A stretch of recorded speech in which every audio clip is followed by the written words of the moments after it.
ਤੁਸੀਂ ਪੁੱਛਿਆ ਹੈ ਨਾ ਵੀ ਤੁਹਾਡੀਆਂ ਰਿਕਾਰਡਿੰਗਾਂ ਸੁਣ ਸੁਣ ਕੇ ਗਲਤੀਆਂ ਦਿਸਣ ਲੱਗ ਪਈਆਂ ਤੇ ਤੁਸੀਂ ਧੰਨ ਭਾਗੀ ਹੋ। ਪਰ ਤੁਸੀਂ ਅੱਗੇ ਕਹਿ ਰਹੇ ਹੋ ਵੀ ਉਹਨਾਂ ਗਲਤੀਆਂ ਵਿੱਚ ਮਨ ਵਾਰ-ਵਾਰ ਫੇਰ ਉਲਝ ਜਾਂਦਾ ਹੈ ਤੇ ਖਿਆਲ ਰੱਖੋ। ਖਿਆਲ ਰੱਖਣ ਯੋਗ ਇਹ ਹੈ ਵੀ ਜਿਹੜੀਆਂ ਤੇ ਗਲਤੀਆਂ ਹੋ ਗਈਆਂ ਪਿੱਛੇ, ਉਹ ਤੇ ਸਮਾਂ ਵਾਪਸ ਆ ਨਹੀਂ ਸਕਦਾ। ਜੋ ਪਿੱਛੇ ਨਿਕਲ ਗਿਆ, ਜੋ ਚਲੇ ਗਿਆ, ਜੋ ਮਿਟ ਗਿਆ, ਉਹ ਤੇ ਵਾਪਸ ਨਹੀਂ ਆ ਸਕਦਾ। ਜੋ ਹੋਣਾ ਸੀ ਹੋ ਗਿਆ, ਜੋ ਗਲਤੀਆਂ ਹੋਈਆਂ, ਜੋ ਨਹੀਂ ਹੋਈਆਂ, ਜੋ ਕੁਛ ਹੋਣਾ ਸੀ ਪਿੱਛੇ ਹੋ ਗਿਆ। ਤੇ ਪਿੱਛੇ ਨਾ ਦੇਖੋ, ਅਤੀਤ ਵੱਲ। ਬਹੁਤੇ ਜ਼ਿਆਦਾ ਧਾਰਮਿਕ ਲੋਕ ਅਤੀਤ ਵੱਲ ਦੇਖਦੇ ਰਹਿੰਦੇ ਆ।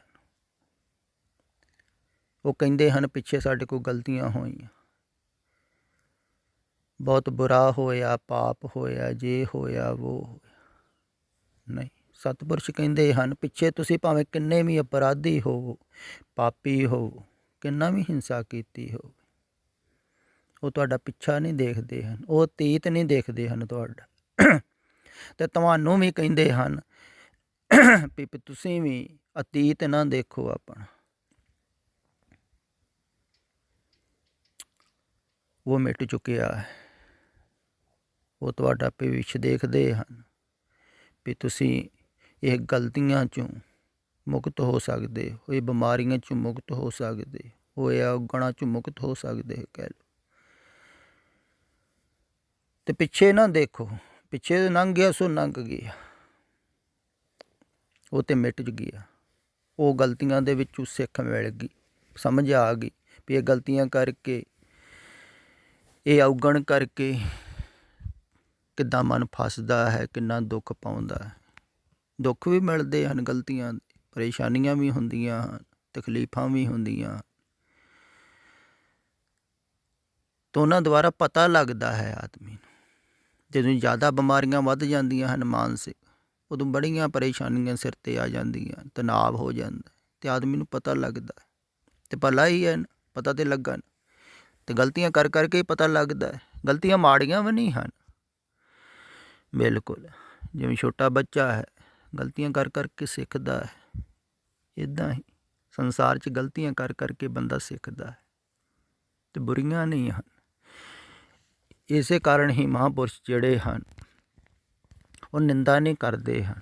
ਜਿਹੜੇ ਬਹੁਤੀਆਂ ਗਲਤੀਆਂ ਕਰਦੇ ਹਨ ਉਹਨਾਂ ਦੀ ਸਿਰਫ ਇੰਨਾ ਹੀ ਕਹਿੰਦੇ ਹਨ ਵੀ ਉਹ ਜਿਹੇ ਬਚਕਾਨੇ ਹਨ, ਬੱਚੇ ਹਨ। ਗਲਤੀਆਂ ਕਰ ਕਰਕੇ ਉਹਨਾਂ ਨੂੰ ਪਤਾ ਲੱਗੇਗਾ। ਪਤਾ ਵੀ ਉਹਨਾਂ ਨੂੰ ਲੱਗਦਾ ਹੈ ਜਿਹੜੇ ਥੋੜ੍ਹੇ ਜਿਹੇ ਸੁਚੇਤ ਹੁੰਦੇ ਹਨ, ਜਾਗਰੂਕ ਹੁੰਦੇ ਹਨ। ਜਿਵੇਂ ਇਸ ਗੁਰਮੁਖ ਪਿਆਰੇ ਨੇ ਕਿਹਾ ਹੈ ਵੀ ਰਿਕਾਰਡਿੰਗਾਂ ਸੁਣ ਸੁਣ ਕੇ ਪਤਾ ਲੱਗਣ ਲੱਗ ਪਿਆ, ਭਾਵ ਕਿ ਥੋੜ੍ਹੀ ਥੋੜ੍ਹੀ ਜਾਗ ਆਉਣ ਲੱਗ ਪਈ, ਗਲਤੀਆਂ ਖਿਆਲ ਵਿੱਚ ਆਉਣ ਲੱਗ ਪਈ, ਤਾਂ ਹੀ ਪਤਾ ਲੱਗਾ ਨਾ। ਅਤੇ ਜਿਹੜੇ ਸੁਚੇਤ ਹੁੰਦੇ ਹਨ ਉਹਨਾਂ ਨੂੰ ਥੋੜ੍ਹਾ ਥੋੜ੍ਹਾ ਪਤਾ ਲੱਗਦਾ ਵੀ ਸਮੱਸਿਆ ਹੈ, ਗਲਤੀਆਂ ਔਗਣ ਹਨ। ਫਿਰ ਇਹ ਇਕੱਲੇ ਇਕੱਲੇ ਔਗਣ ਨੂੰ ਸਮਾਪਤ ਨਾ ਕਰੋ, ਪਿਛਲਿਆਂ ਦੀ ਤਾਂ ਵਿਚਾਰ ਹੀ ਨਾ ਕਰੋ, ਪਿੱਛੇ ਨੂੰ ਤਾਂ ਛੱਡੋ। ਜੋ ਗਿਆ ਸੋ ਗਿਆ, ਉੱਧਰੋਂ ਧਿਆਨ ਹਟਾਓ ਅਤੇ ਮਰ ਗਿਆ ਸਮਾਂ, ਸੁੰਨ 'ਚ ਚਲੇ ਗਏ। ਅਤੇ ਹੁਣ ਜੋ ਮੌਜੂਦ ਹੈ ਉਹਦੇ ਅੰਦਰ ਖਿਆਲ ਰੱਖੋ ਵੀ ਗਲਤੀਆਂ ਪੈਦਾ ਕਿੱਥੋਂ ਹੋ ਰਹੀਆਂ, ਇਹ ਔਗਣ ਪੈਦਾ ਕਿੱਥੋਂ ਹੋ ਰਹੇ ਹਨ। ਉੱਧਰ ਨੂੰ ਚੱਲੋ ਜਿੱਥੋਂ ਇਹ ਗਲਤੀਆਂ ਪੈਦਾ ਹੁੰਦੀਆਂ ਹਨ।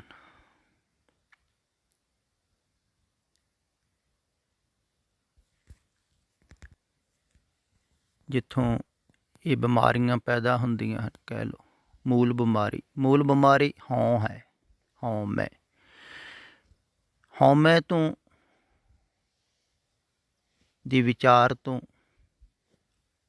ਅੱਗੇ ਫਿਰ ਇਹ ਹੋਰ ਬਿਮਾਰੀਆਂ ਕਹਿ ਲਓ, ਕਾਮ, ਕ੍ਰੋਧ, ਲੋਭ, ਮੋਹ, ਹੰਕਾਰ ਪੈਦਾ ਹੁੰਦੇ ਹਨ। ਭਾਵ ਕਿ ਮੈਂ ਹਾਂ ਦੇ ਵਿਚਾਰ ਤੋਂ ਫਿਰ ਅੱਗੇ ਸੰਸਾਰ ਦਾ ਵਿਚਾਰ ਚੱਲਦਾ ਹੈ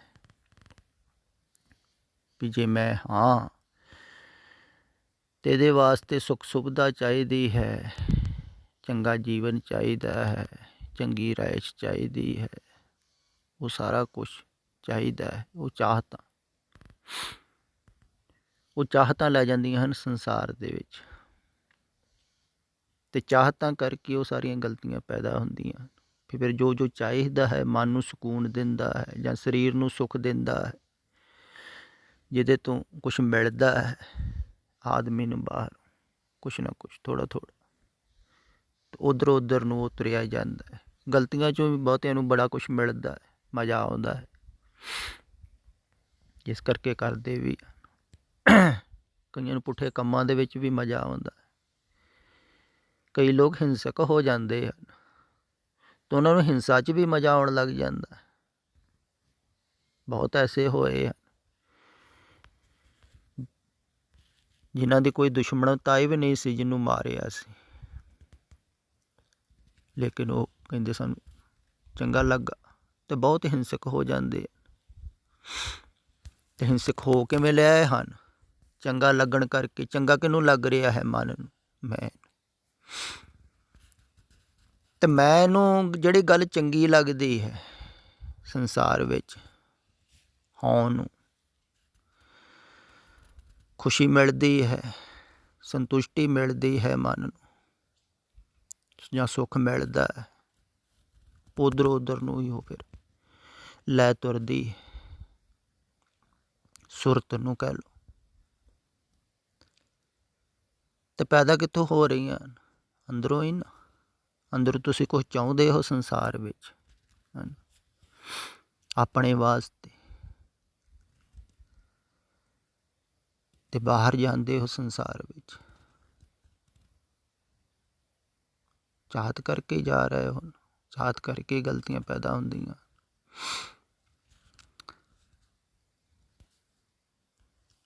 ਹੁਣ ਤੁਸੀਂ ਬਾਹਰੋਂ ਗਲਤੀਆਂ ਦੇਖ ਕੇ ਇੱਕ ਇੱਕ ਗਲਤੀ ਨੂੰ ਛੱਡਣ ਲੱਗ ਪਓ, ਇੱਕ ਇੱਕ ਔਗਣ ਨੂੰ, ਅਤੇ ਮਨ ਕਿਸੇ ਹੋਰ ਔਗਣ 'ਚ, ਕਿਸੇ ਹੋਰ ਗਲਤੀ 'ਚ ਫਸੇਗਾ ਜਾ ਕੇ, ਕਿਉਂਕਿ ਮਨ ਰਸ ਲੈਣਾ ਚਾਹੁੰਦਾ ਹੈ ਨਾ, ਸਵਾਦ।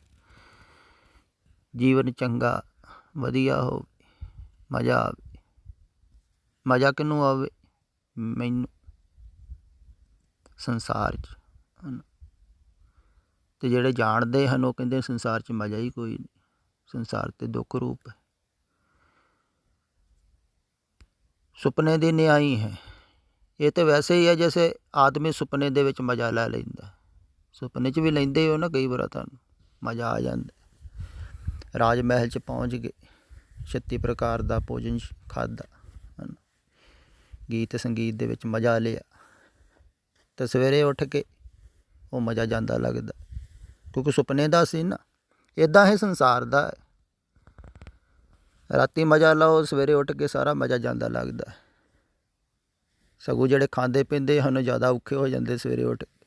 ਸਿਰ ਦਰਦ ਕਰਦਾ ਹੈ, ਸਰੀਰ ਕੋਠ ਨਹੀਂ ਹੁੰਦਾ, ਪਰੇਸ਼ਾਨੀ ਜ਼ਿਆਦਾ ਹੋ ਜਾਂਦੀ, ਕਿਉਂਕਿ ਨੈਗੇਟਿਵ ਵੀ ਆਉਣਾ ਹੈ ਨਾ।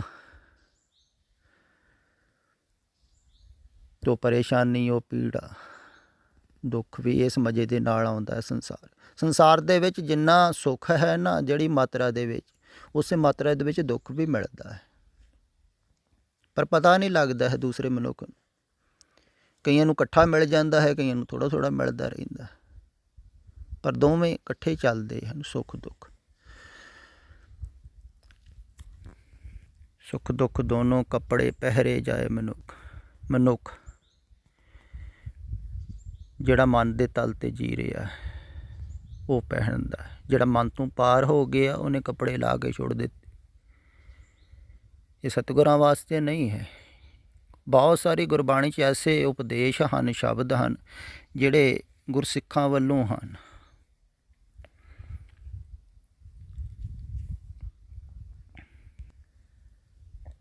ਅਤੇ ਮਨੁੱਖ ਦਾ ਅਰਥ ਵੀ ਇਹੋ ਹੀ ਹੁੰਦਾ ਹੈ ਵੀ ਮਨ ਦੇ ਤਲ 'ਤੇ ਜੀਣ ਵਾਲਾ। ਮਨ ਭਾਵ ਕਿ ਮਨ ਦੀ ਕੁੱਖ ਦੇ ਵਿੱਚੋਂ ਪੈਦਾ ਹੋਣ ਵਾਲਾ ਮਨੁੱਖ, ਮਨ ਦੀ ਵਿਚਾਰਧਾਰਾ 'ਚੋਂ ਪੈਦਾ ਹੋਣ ਵਾਲਾ ਮਨੁੱਖ, ਮਨ ਦੀ ਕਲਪਨਾ 'ਚੋਂ ਪੈਦਾ ਹੋਣ ਵਾਲਾ ਮਨੁੱਖ, ਮਨ ਦੀ ਵਾਸ਼ਨਾ 'ਚੋਂ ਪੈਦਾ ਹੋਣ ਵਾਲਾ ਮਨੁੱਖ, ਮਨ ਦੀ ਚਾਹਤਾਂ ਤੋਂ ਪੈਦਾ ਹੋਣ ਵਾਲਾ ਮਨੁੱਖ ਤੋ ਤੇ ਦੁੱਖ ਸੁੱਖ 'ਚ ਰਵੇਗਾ ਹੀ, ਸ਼ਾਂਤੀ ਅਸ਼ਾਂਤੀ 'ਚ ਰਵੇਗਾ ਹੀ।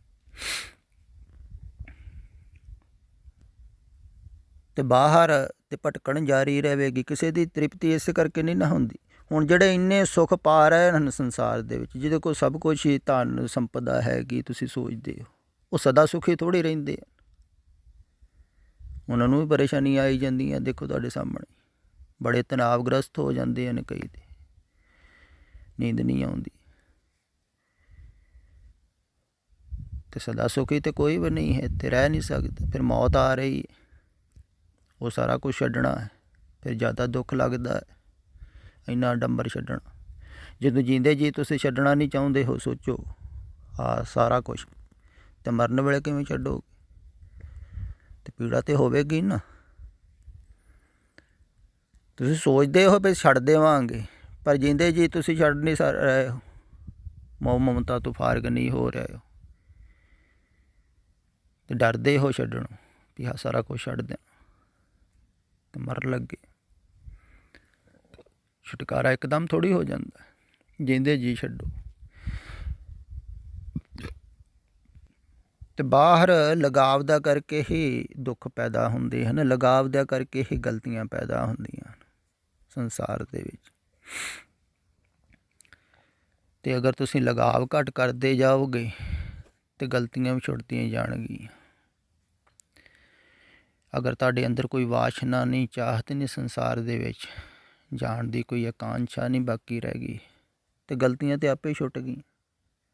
ਹੁਣ ਤੁਹਾਡੇ ਅੰਦਰ ਕੋਈ ਵੀ ਰਸ ਨਹੀਂ ਹੈ ਸੰਸਾਰ ਦੇ ਵਿੱਚ ਰਹਿ ਗਿਆ ਜਾਣਨ ਨੂੰ, ਅਤੇ ਤੁਸੀਂ ਸੰਸਾਰ 'ਚ ਜਾਓਗੇ ਨਹੀਂ, ਅਤੇ ਗਲਤੀ ਹੋਊਗੀ ਕਿਵੇਂ? ਹੁਣ ਜਿਹਦੇ ਅੰਦਰ ਰਸ ਹੈ ਕੋਈ ਸੰਸਾਰ ਨੂੰ ਚੱਖਣ ਦਾ, ਕੋਈ ਚੀਜ਼ ਖਾਣ ਦਾ, ਪੀਣ ਦਾ, ਪਾਉਣ ਦਾ, ਹੰਡਾਉਣ ਦਾ, ਭੋਗਣ ਦਾ ਅੰਦਰ ਰਸ ਹੈ, ਤੋਂ ਬਾਹਰੋਂ ਭਾਵੇਂ ਧਾਰਮਿਕ ਬਣ ਜਾਵੇ, ਕੋਈ ਵੀ ਗਲਤੀ ਨਾ ਲੱਭੇ ਉਹਦੇ ਅੰਦਰ, ਪਰ ਅੰਦਰੋਂ ਤਾਂ ਵਾਸ਼ਨਾ ਹੈ ਹੀ ਨਾ। ਅਤੇ ਮੈਂ ਕਹਿੰਦਾ ਹਾਂ ਬਾਹਰੋਂ ਧਾਰਮਿਕ ਨਾ ਬਣੋ ਤੁਸੀਂ, ਅੰਦਰੋਂ ਗਲਤੀਆਂ ਜਿਹੜੀਆਂ ਹਨ ਪੈਦਾ ਹੋ ਰਹੀਆਂ ਹਨ ਵਾਸ਼ਨਾ ਕਰਕੇ, ਉਹ ਚਾਹਤਾਂ ਛੱਡ ਦਿਓ ਅਤੇ ਗਲਤੀਆਂ ਆਪੇ ਸਮਾਪਤ ਹੋ ਜਾਣਗੀਆਂ। ਅਗਰ ਤੁਹਾਡੇ ਅੰਦਰ ਕੋਈ ਵਾਸ਼ਨਾ ਚਾਹਤ ਨਾ ਰਹੇਗੀ, ਕੋਈ ਸੁੱਖ ਭੋਗਣ ਦੀ, ਕੁਛ ਸੰਸਾਰ 'ਚ ਹਾਸਿਲ ਕਰਨ ਦੀ, ਕੁਛ ਪਾਉਣ ਦੀ, ਕੁਛ ਲਭਾਉਣ, ਅਤੇ ਤੁਸੀਂ ਆਪਣੇ ਆਪ ਹੀ ਆਪਣੇ ਘਰ ਬਹਿ ਗਏ ਨਾ। ਕਿੰਨਾ ਸਿਖਾਲਾ ਹੈ, ਆਪਣੇ ਆਪ ਹੀ ਮਨ ਸ਼ਾਂਤ ਹੋਣ ਲੱਗ ਜਾਂਦਾ ਹੈ। ਇਹੋ ਮੈਂ ਕਹਿੰਦਾ, ਅਗਰ ਸੰਸਾਰ ਝੂਠ ਦਿਖਣ ਲੱਗ ਜਾਵੇ ਇਹ ਸੱਤ ਹੈ, ਇੱਥੇ ਜੋ ਕੁਛ ਵੀ ਆ ਸੁੱਖ ਭੋਗ ਲਓ ਉਹ ਵੀ ਅਸੱਤ ਹੈ, ਜੋ ਕੁਛ ਵੀ ਮਾਣ ਲਓ ਝੂਠ ਹੈ। ਸੁਪਨੇ ਦੀ ਨਿਆਈ ਜੈਸੇ ਸੁਪਨਾ ਰਹਿਣ ਕਾ ਤੈਸਾ ਇਹ ਸੰਸਾਰ, ਵੀ ਛੱਡੋ ਪਰਾ।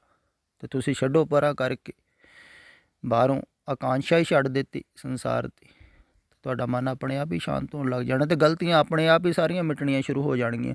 ਤੁਹਾਨੂੰ ਮਿਟਾਉਣ ਦੀ ਵੀ ਨਹੀਂ ਲੋੜ ਪੈਣੀ,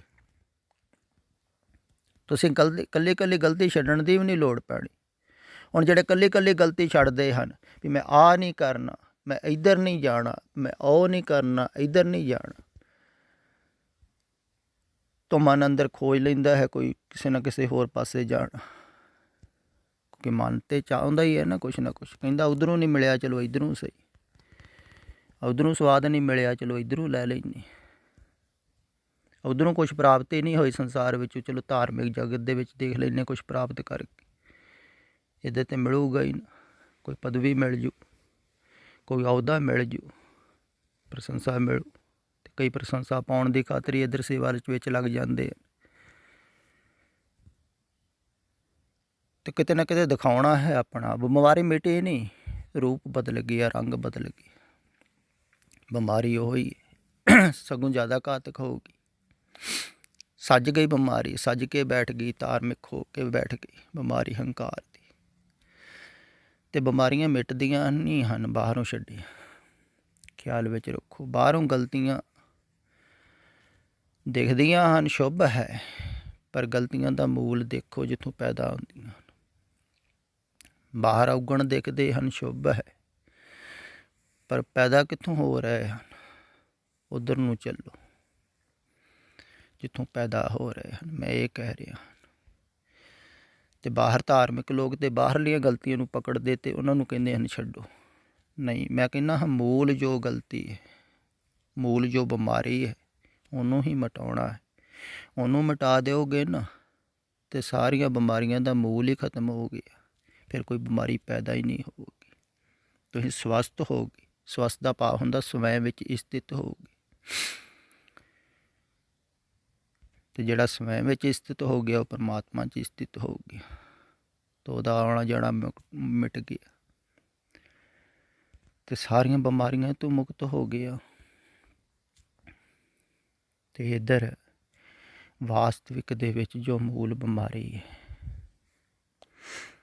ਉਹਨੂੰ ਮਿਟਾਉਣ ਵਾਸਤੇ ਕਿਹਾ ਜਾਂਦਾ ਹੈ। ਇਸ ਕਰਕੇ ਮੂਲ ਬਿਮਾਰੀ 'ਤੇ ਹੀ ਚੋਟ ਕੀਤੀ ਜਾਂਦੀ ਹੈ।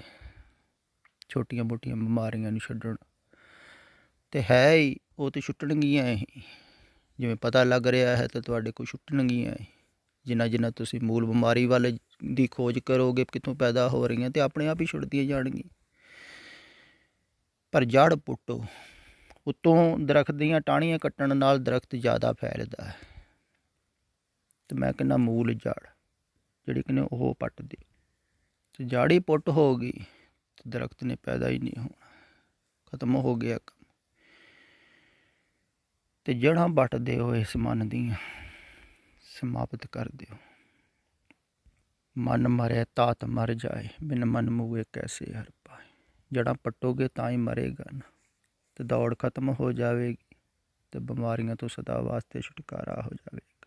ਤੁਸੀਂ ਘਰ ਆ ਜਾਓਗੇ।